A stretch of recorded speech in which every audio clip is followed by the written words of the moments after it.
ನಾವೆಲ್ಲ ಸುಮ್ಮನೆ ನೆನಪು ಮಾಡ್ಕೋಬೇಕು, ಸ್ಮರಣೆಯನ್ನು ಮಾಡ್ಕೋಬೇಕು, ಇತಿಹಾಸವನ್ನು ತಿಳಿದುಕೊಳ್ಳೋದಕ್ಕೆ ಒಂದಿಷ್ಟು ಪ್ರಯತ್ನವನ್ನು ಮಾಡಬೇಕು. ಯಾರು ಇತಿಹಾಸವನ್ನು ಸರಿಯಾಗಿ ಅಧ್ಯಯನವನ್ನು ಮಾಡ್ತಾರೆ, ಯಾರು ಇತಿಹಾಸವನ್ನು ಸರಿಯಾಗಿ ತಿಳಿದುಕೊಳ್ತಾರೆ, ಯಾರು ಇತಿಹಾಸವನ್ನು ಸಂಪೂರ್ಣವಾಗಿ ಅರ್ಥ ಮಾಡಿಕೊಳ್ತಾರೆ, ಅವರು ಮಾತ್ರ ಇತಿಹಾಸವನ್ನು ನಿರ್ಮಾಣ ಮಾಡಬಲ್ಲರು ಅಂತ. Who doesn't know history he cannot create history ಅಂತ ಡಾಕ್ಟರ್ ಬಾಬಾ ಸಾಹೇಬ್ ಅಂಬೇಡ್ಕರ್ ಅವರು ಹೇಳ್ತಾರೆ. ಇತಿಹಾಸದ ಪ್ರಜ್ಞೆ ಇಲ್ಲದೇ ಇರುವಂಥವರಿಗೆ ಇತಿಹಾಸವನ್ನು ನಿರ್ಮಾಣ ಮಾಡಲಿಕ್ಕಾಗೋದಿಲ್ಲ. 100-150 ವರ್ಷಗಳ ಹಿಂದಿನ ಕತೆ.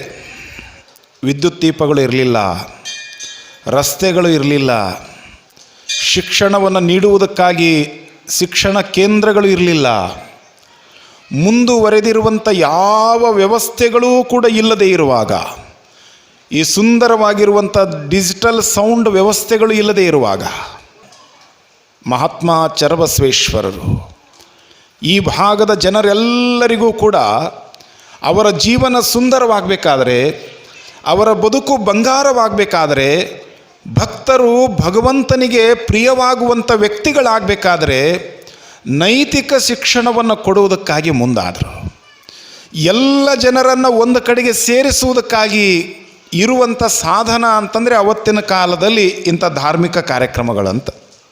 ಜನರ ಹೃದಯದಲ್ಲಿ ಭಕ್ತಿಯ ಬೀಜವನ್ನು ಬಿತ್ತುವುದಕ್ಕಾಗಿ, ಜನರಿಗೆ ಸದ್ಭಾವನೆಯನ್ನು ಸದ್ವರ್ತನೆಯನ್ನು ಕಲಿಸುವುದಕ್ಕಾಗಿ ಮಹಾತ್ಮ ಚರಬಸವೇಶ್ವರರು ಭೀಮ ಕವಿ ವಿರಚಿತ ಬಸವ ಪುರಾಣವನ್ನು ಪ್ರಾರಂಭ ಮಾಡಿದರಂತ. ನೋಡ್ರಿ ಎಂಥ ವಿಚಿತ್ರ. ಅವತ್ತಿನ ಕಾಲದೊಳಗೆ ಅನುಕೂಲ ಇಲ್ಲದೇ ಇರುವಂಥ ಕಾಲವತ್ತ. ಇಷ್ಟೆಲ್ಲಿ ಮೈಕೆಲ್ಲಿತ್ತು, ಏನಿತ್ತು, ಒಂದು ಕಂದೀಲ ಹಿಡ್ಕೊಂಡು ಬರಬೇಕಾಗಿತ್ತು, ಒಂದು ಗ್ಯಾಸ್ ಅಂದ್ರೆ ಈಗಿನ ಗ್ಯಾಸ್ ಅಲ್ರಿ, ಸ್ವಲ್ಪ ಅಳಿಗಾಡಿಬಿಟ್ರೆ ಬತ್ತಿ ಬಿದ್ದು ಹೋಗ್ತಿತ್ತು. ಅವಾಗ ಬತ್ತಿ ಬಿದ್ದು ಹೋಗ್ತಿತ್ತು, ಅದನ್ನು ಮತ್ತೆ ಪಂಪ್ ಹಾಕಬೇಕಾಗಿತ್ತು. ನಿಮಗೆಲ್ಲ ವಯಸ್ಸಾದ್ರೆ ಗೊತ್ತಿರ್ತಾವೆ, ಮನೆಯಾಗ ಸ್ಟೋ ಅಂತಿದ್ದು ನೋಡ್ರಿ, ಬತ್ತಿ ಸ್ಟೋ ಅಂತಿದ್ದು. ಸ್ವಲ್ಪ ಬತ್ತಿ ಅಳಿಗಾಡಿಬಿಟ್ರೆ ಅದೆಲ್ಲ ಉದುರಿ ಹೋಗ್ಬಿಡ್ತಿತ್ತು. ಈಗೆಲ್ಲ ಬೇರೆ ಗ್ಯಾಸ್ ಬಂದವು ಬಿಡ್ರಿ. ಈಗೆಲ್ಲ ಹಿಂಗೆ ಆನ್ ಮಾಡೋದ್ರೊಳಗನ ಭಾಳ ಅಗದಿ ಆರಾಮೀಗ. ಅಡುಗೆ ಮಾಡೋರಿಗಂತೂ ಇಷ್ಟು ಆರಾಮ, ಉಣ್ಣೋರಿಗೂ ಆರಾಮ, ಭಾಳ ಆರಾಮ. ನೋಡಿ, 150 ವರ್ಷಗಳ ಹಿಂದೆ ಅನುಕೂಲತೆ ಕೊರತೆ ಇರುವಂಥ ದಿನಮಾನದಲ್ಲಿ ಭೀಮಕವಿಯ ಬಸವ ಪುರಾಣವನ್ನು ಮಹಾತ್ಮ ಚರಬಸವೇಶ್ವರರು ಪ್ರಾರಂಭ ಮಾಡಿದರು. ದಾಸೋಹ ಪುರಾಣ ಅಂದ್ರೆ ಅವತ್ತಿನ ಕಾಲದಾಗ 8 ದಿನ 10 ದಿನ ಅಲ್ಲ. ಭೀಮಕವಿಯ ಬಸವ ಪುರಾಣ ನಡೆಸಬೇಕಾಗಿದ್ರೆ 3 ತಿಂಗಳು ನಡೆಸಬೇಕಾಗಿತ್ತು. 108 ದಿನ. 108 ದಿನ ದಾಸೋಹ ಮಾಡುವುದು ಹೇಗೆ, ಬಂದವರಿಗೆ ಉಳಿಸಿಕೊಳ್ಳುವುದು ಹೇಗೆ, ಪುರಾಣ ಪ್ರವಚನಕಾರರನ್ನು ನೋಡಿಕೊಳ್ಳುವುದು ಹೇಗೆ, ಅಷ್ಟೆಲ್ಲ ಜನರನ್ನು ಕರೆದು ಭೀಮಕವಿಯ ಬಸವ ಪುರಾಣವನ್ನು ಭಕ್ತಿಯಿಂದ ಕೇಳಿಸ್ತಾ ಇದ್ದಾರೆ ಪೂಜ್ಯರಾಗಿರುವಂತಹ ಚರಬಸವೇಶ್ವರರು. ಭಕ್ತಿಯಿಂದ ಬಸವ ಪುರಾಣವನ್ನು ಕೇಳುವುದಕ್ಕಾಗಿ ಜನ ಬಂದರು. ಎಂಥ ಜನ! ಬರಬೇಕಾದ್ರೆ ಹಾಗೇ ಬರಲಿಲ್ಲ. ಕೆಲವೊಂದಿಷ್ಟು ಜನ ಹೋಗುವಂಥ ಜನರಿಗೆ, ಬರುವಂಥ ಜನರಿಗೆ ಕತ್ತಲೆ ಇರ್ತದೆ. ಅವಾಗೆಲ್ಲ ವಿದ್ಯುತ್ ದೀಪದ ಕಂಬಗಳಿರಲಿಲ್ಲ, ಲೈಟ್ಗಳಿರಲಿಲ್ಲ. ಅವಾಗ ಗ್ಯಾಸ್ ಹೊತ್ಕೊಂಡು ಬರ್ತಿದ್ರಂತ ಅವ್ರ ಮನೆಯಿಂದ. ಬರು ಹೋಗು ಜನರಿಗೆ ಬೆಳಕಾಗಲಿ ಅಂತ ಗ್ಯಾಸನ್ನು ತೆಗೆದುಕೊಂಡು ಕೆಲವು ಜನ ಭಕ್ತರು ಬರ್ತಿದ್ರಂತ ಬಸವ ಪುರಾಣ ಕೇಳೋದಕ್ಕೆ. ಬಸವ ಪುರಾಣ ನಡೆಯುವಲ್ಲಿ ಮೇಲೆ ಸುಂದರವಾಗಿರುವಂಥ ಮಂಟಪವನ್ನು ಹಾಕಿದ್ರು. ಮಂಟಪ ಅಂದ್ರೆ ಆಗಿನ ಕಾಲದೊಳಗೆ ಇಂಥ ಪೆಂಡಾಲ್ಗಳಿರಲಿಲ್ಲ. ಮಂಟಪ ಅಂದ್ರೆ ಏನು, ತೆಂಗಿನ ಗರಿಯಿಂದ ಹಾಕ್ತಿದ್ರು. ಆಮೇಲೆ ಈ ಮದುವೆಗೆ ಹಂದ್ರ ಅಂತ ಹಾಕ್ತಾರೆ ನೋಡ್ರಿ, ಹಂದ್ರ ತಪ್ಪಲ ಅಂತಾರೆ. ನಿಮ್ಮ ಕಡೆಗೆ ಏನಂತಾರೆ? ಹುಲುಲ್ಗೆ ತಪ್ಪಲ ಅಂತ ಇರ್ತೈತೆ, ಹುಲುಲ್ ಗಿಡ ಅಂತ. ಅದು ಭಾಳ ತಂಪಿರ್ತೈತೆ, ತಂಪಿರ್ತದೆ. ಅಂಥದ್ದು ಮೇಲೆ ಮಂಟಪವನ್ನು ಹಾಕಿ ಕಟ್ಟಿಗೆಯಿಂದ ಏನೆಲ್ಲ ಸುಂದರ ಮಾಡಿರುವಂಥ ಬಸವ ಮಂಟಪ.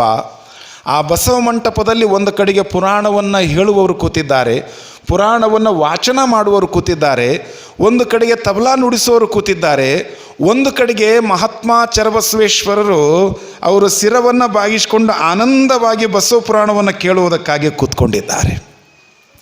ಆನಂದವಾಗಿ ಬಸವ ಪುರಾಣವನ್ನು ಕೆಲವು ಜನ ಕೇಳ್ತಾ ಇದ್ದಾರೆ.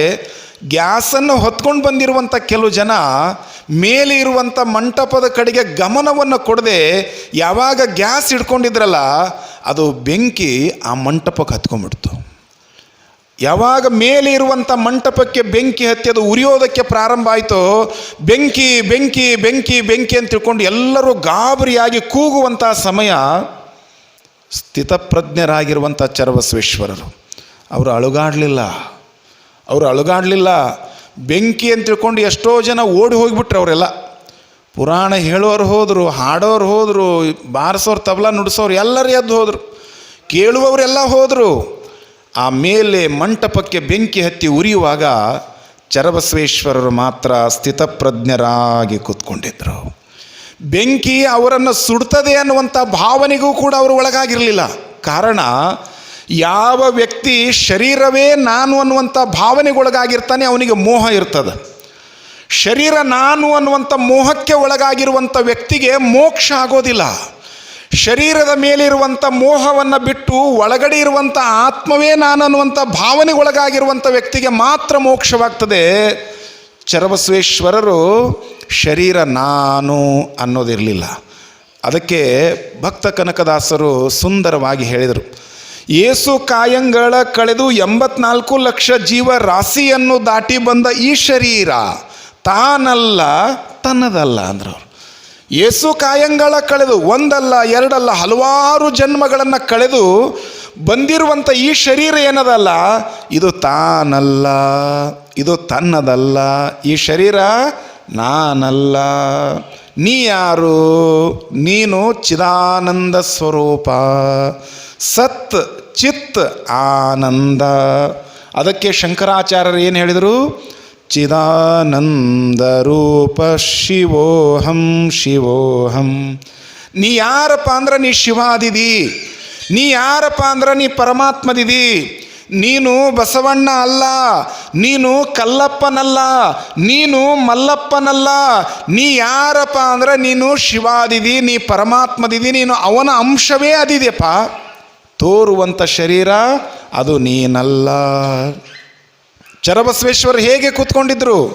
ಸೌರಾಷ್ಟ್ರದ ಆದಯ್ಯನವರು ಹೇಳುವ ಹಾಗೆ, ತನುವಿನಲ್ಲಿ ನಿರ್ಮೋಹ, ಮನದಲ್ಲಿ ನಿರಹಂಕಾರ, ಚಿತ್ತದಲ್ಲಿ ನಿರಪೇಕ್ಷೆ, ವಿಷಯಗಳಲ್ಲಿ ಉದಾಸೀನ, ಭಾವದಲ್ಲಿ ದಿಗಂಬರ, ಜ್ಞಾನದಲ್ಲಿ ಪರಮಾನಂದವೆಡೆಗೊಂಡ ಬಳಿಕ ಸೌರಾಷ್ಟ್ರ ಸೋಮೇಶ್ವರ ಲಿಂಗ ಬೇರಿಲ್ಲ ಕಾಣಿರೋ ಅನ್ನುವಂಥ ಭಾವನೆಗೊಳಗಾಗಿ ಶರೀರದ ಮೇಲೆ ಇರುವಂಥ ಮೋಹವನ್ನು ಮರೆತು ಚರಬಸವೇಶ್ವರರು ಬಸವ ಮಂಟಪದಲ್ಲಿ ಕೂತ್ಕೊಂಡಿದ್ರಂತೆ. ಭಕ್ತರೆಲ್ಲರೂ ಕೂಡ ಬಸವ ಪುರಾಣದ ಮಂಟಪದಿಂದ ಬೆಂಕಿ ತಗುಲಿರುವುದನ್ನು ನೋಡಿ ಓಡಿ ಹೋಗ್ತಾ ಇದ್ದರು. ಶಾಂತಮೂರ್ತಿಗಳು, ಚಿನ್ಮಯನ ಸ್ವರೂಪರಾಗಿರುವಂಥ ಚರಬಸವೇಶ್ವರರು ಹೇಳಿದರು, ತಮ್ಮ ಶಿವ ಶಿವ ಶಿವ ಶಿವ ಶಿವ ಶಿವ ಬಸವ ಬಸವ ಬಸವ ಬಸವಣ್ಣ ಅದಾನ್ರಿಪ್ಪ, ಚಿಂತೆ ಮಾಡಬೇಡ್ರಿ, ಬಸವಣ್ಣನೇ ತಂದೆ, ಬಸವಣ್ಣನೇ ತಾಯಿ, ಬಸವಣ್ಣನೇ ಪರಮ ಬಂಧು ಅಂತ ಹೇಳಕತ್ತಾರ್ಯಪ್ಪ. ಆ ಬಸವಣ್ಣ ರಕ್ಷಣೆ ಮಾಡ್ತಾನ್ರಪ್ಪ. ಏನು ಬೆಂಕಿ ಹತ್ತಿ ಈ ಮಂಟಪ ಉರಿತಾ ಇದೆಯಲ್ಲ, ಬಸವಣ್ಣನ ಕೃಪೆಯಿಂದ ಅದು ಶಾಂತವಾಗ್ತದ್ರಪ್ಪ ಅಂತ ತಿಳ್ಕೊಂಡು ಅಲ್ಲಿರುವಂತಹ ನೀರನ್ನು ತೆಗೆದುಕೊಂಡು, ಜಲವನ್ನು ತೆಗೆದುಕೊಂಡು, ಶುದ್ಧೋದಕವನ್ನು ತೆಗೆದುಕೊಂಡು, ಅಗ್ರೋದಕವನ್ನು ತೆಗೆದುಕೊಂಡು ಬಸವ ಅಂತ ತಿಳ್ಕೊಂಡು ಬೆಂಕಿ ಉರಿತಾ ಇತ್ತಲ್ಲ, ಆ ಮಂಟಪಕ್ಕೆ ಹತ್ತಿ ಉರಿತಾ ಇತ್ತಲ್ಲ, ಬಸವ ಅಂತ ತಿಳ್ಕೊಂಡು ನೀರನ್ನು ಪ್ರೋಕ್ಷಣೆ ಮಾಡಿದರೆ ಉರಿತಾ ಇರುವಂಥ ಬೆಂಕಿ ಆ ಕ್ಷಣವೇ ಶಾಂತವಾಗಿ ಹೋಗಿತ್ತದು. ಶಾಂತ ಅಂದರೆ ಮನುಷ್ಯನಿಗೆ ಇಂಥ ಸ್ಥಿತಿ ಬರಬೇಕಾಗಿದ್ದರೆ ಅವ ವೇದಶಾಸ್ತ್ರ ಪುರಾಣ ಆಗಮ ಎಲ್ಲ ಓದ್ಬೇಕಂತೇನಿಲ್ಲ. ನಾ ಶರೀರ ಅಲ್ಲ, ನಾ ಆತ್ಮದೇನಿ ಅನ್ನುವಂಥ ಭಾವ ಬಂದ್ರೆ ಸಾಕು. ದೇವರು ನನ್ನ ಒಳಗದನ, ಕಾಣು ಶರೀರ ಒಂದಿನ ಹೋಗುತ್ತೆ. ಸ್ಥಾವರಕ್ಕೆ ಅಳಿವುಂಟು, ಜಂಗಮಕ್ಕೆ ಏನ್ರಿ ಅಳಿವಿಲ್ಲ. ಯಾರಿಗೆ ಜನನ ಇಲ್ಲ, ಯಾರಿಗೆ ಮರಣ ಇಲ್ಲ. ಜಂಗಮ ಅಂದ್ರೆ ಜನನ ಗಮನ ಮರಣ. ಯಾರಿಗೆ ಇಲ್ಲವೋ ಅವನೇ ಜಂಗಮ. ಆ ಜಂಗಮ ಅಂದರೆ ಯಾರು? ಪರಮಾತ್ಮವ, ಶಿವವ, ಶಂಕರ. ನಾವೇನು ಕತೆ ಕೇಳಕತ್ತೀವಲ್ಲ, ಇಲ್ಲೇ 12 ಜ್ಯೋತಿರ್ಲಿಂಗದ ಕಥೆಯನ್ನು ಕೇಳ್ತಾ ಇದ್ದೇವಲ್ಲ, ಶಿವನ ಕಥೆಯನ್ನು ಕೇಳ್ತಾ ಇದ್ದೇವಲ್ಲ, ಭಗವಾನ್ ಶಂಕರನ ಕಥೆಯನ್ನು ಕೇಳ್ತಾ ಇದ್ದೇವಲ್ಲ, ಅವ ಹೇಗದನಪ್ಪ ಅಂದ್ರೆ ಅವನಿಗೆ ಜನನ ಇಲ್ಲ, ಅವನಿಗೆ ಮರಣ ಇಲ್ಲ. ಯಾರಿಗೆ ಡೇಟ್ ಆಫ್ ಬರ್ತ್ ಇಲ್ಲ ಅವರಿಗೆ ಡೇಟ್ ಆಫ್ ಡೆತ್ ಇರೋದಕ್ಕೆ ಸಾಧ್ಯ ಇಲ್ಲ. ಯಾರು ಹುಟ್ಟೇ ಇಲ್ಲ ಸಾಯೋದಿಲ್ಲ. ಅವನಿಗೆ ಜನನಿಲ್ಲ, ಅವನಿಗೆ ಮರಣಿಲ್ಲ. ಜನನ ಮರಣರಹಿತನಾಗಿರುವಂಥವನೇ ಜಂಗಮ ಅನ್ನುವಂಥ ಸ್ಥಿತಿಗೆ ಏರಿದವರು ಪೂಜ್ಯರಾಗಿರುವಂಥ ಮಹಾತ್ಮ ಚರಬಸವೇಶ್ವರರು. ಪೂಜ್ಯರಾಗಿರುವಂಥ ಚರಬಸವೇಶ್ವರರು ಬೆಂಕಿ ಹತ್ತಿದಾಗಲೂ ಕೂಡ ಅವರು ವಿಚಲಿತರಾಗಲಿಲ್ಲ ಅಂದರೆ, ಒಂದಿಷ್ಟು ಕೂಡ ಅಲುಗಾಡಲಿಲ್ಲ ಅಂದರೆ, ಒಂದಿಷ್ಟು ಕೂಡ ಅವರು ಭಯಕ್ಕೆ ಒಳಗಾಗಲಿಲ್ಲ ಅಂದರೆ ಅವರಿಗೆ ಗೊತ್ತಿತ್ತು ಶರೀರ ನಾನಲ್ಲ, ತೋರುವ ಶರೀರ ಇದು ನಾನಲ್ಲ, ಶರೀರದ ಒಳಗಡೆ ಒಂದು ಶಕ್ತಿ ಇದೆ, ಅದೇ ನಾನು, ತತ್ ತ್ವಮ್ಮ ಅಸಿ ಅಂತ. ಅದೇ ನಾನನ್ನುವಂಥ ಭಾವನೆಗೆ ಅವರು ಒಳಗಾಗಿರೋದರಿಂದ ಅವರು ಭಯಕ್ಕೊಳಗಾಗಲಿಲ್ಲ ಅನ್ನುವಂಥ ವಿಷಯವನ್ನು ತಿಳಿಸಿ